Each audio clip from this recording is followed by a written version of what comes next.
মাঝিপাড়া গ্রামের এক প্রান্তে থাকত রঘু চাষি। মাথার উপর খড়ের ছাউনি, কাঁধে বছরের ধারে ধারে জমে থাকা ঋণের বোঝা। কিন্তু তবু মুখে হাসি ছিল তার, কারণ সে মাটি ভালোবাসত, গাছ ভালোবাসত।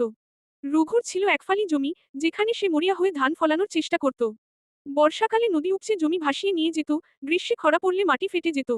তবুও রঘু হার মানত না। সে জানত এই মাটিই তার মা, এই মাটিই তার রুটি। এক বছর গ্রামের পাশে একটি স্কুল নির্মাণ শুরু হলো। শহর থেকে কিছু লোক এসে বলল, এই জমিগুলো বিক্রি করে দিন, বড় মাপের কাজ হবে। অনেকেই জমি বিক্রি করে দিল, কিন্তু রঘু মাথা নাড়ল, বলল, আমি গরিব হতে পারি, কিন্তু মাটিকে বিক্রি করতে পারি না।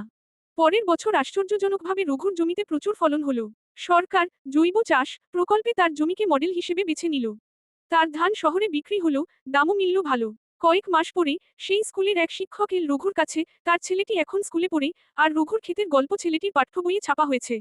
রঘুর চোখে জল এলো, এই প্রথম সে অনুভব করল, তার পরিশ্রম শুধু পেটের খাবার নয়, ভবিষ্যতের আশাও গড়ে তুলছে।